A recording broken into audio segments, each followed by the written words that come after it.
Chez La Fontaine, comme chez son inspirateur Ésope, l'univers est peuplé d'animaux qui réfléchissent et qui parlent. Il y a les animaux qui flattent, comme le corbeau, la grenouille est vaniteuse, les moutons suivent, les goupilles sont mues par une ruse cynique, la cigale est dispendieuse, la fourmi parcimonieuse, le bœuf est sage et le cheval est prétentieux.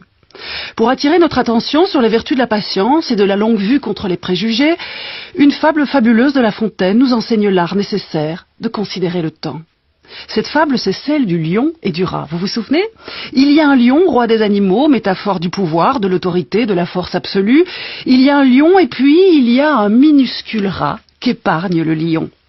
Est-ce par calcul que le lion épargne le rat? La chose n'est pas dite, en tous les cas, La Fontaine ne nous le dit pas, sauf qu'il suggère qu'un lion, par principe, n'a que faire d'un raton, que dès lors un lion et un rat ne sauraient jouer dans la même cour, qui est naturellement, pour le lion, la cour des grands.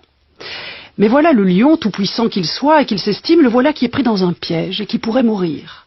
Le rat se précipite à son secours, sourd à tout préjugé, et ronge le filet qui retient l'animal prisonnier. Et c'est ici, exactement, que La Fontaine dit cette chose merveilleuse. On a toujours besoin d'un plus petit que soi, et d'ajouter que patience et longueur de temps font plus que force, ni que rage. C'est comme s'il nous rappelait La Fontaine que le petit et le grand n'existaient que l'un par l'autre, que leur salut réside dans leur complémentaire coexistence et qu'aussi il était sage de toujours porter son regard au loin, d'anticiper et d'être juste capable d'attendre, et peu importe la longueur du temps. Savoir attendre serait une autre manière de dire qu'il faut du temps pour devenir ce que l'on est, ce que l'on voudrait être et ce qu'ardemment nous désirons. Attendre pour comprendre que les choses sont ce qu'elles sont, comme elles sont, indépendamment de nos croyances et de nos aveuglements. Attendre que passent les choses et les êtres que l'on ne peut retenir parce qu'il faut qu'ils passent. Attendre patiemment, sans forcer et sans rage, de trouver sa place entre les plus petits et les très grands.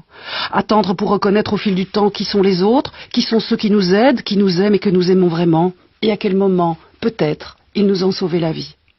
Car si l'on en croit La Fontaine, quelle que soit la place que nous occupons dans le monde, chef d'entreprise, sans emploi, artiste, amant, étudiant, ouvrier d'usine, nous avons toujours besoin d'un plus petit que soi, ou seulement par nous jugé petit parce que dans notre ignorance, nous le supposons tel. Mais qui est petit? Et par rapport à qui? Et selon quel étalon? C'est vrai, au fond, au-delà de leur apparence, qu'est-ce qu'être véritablement grand? Qui est le lion? Et à quoi pense le rat? Et vous? Qu'en pensez-vous?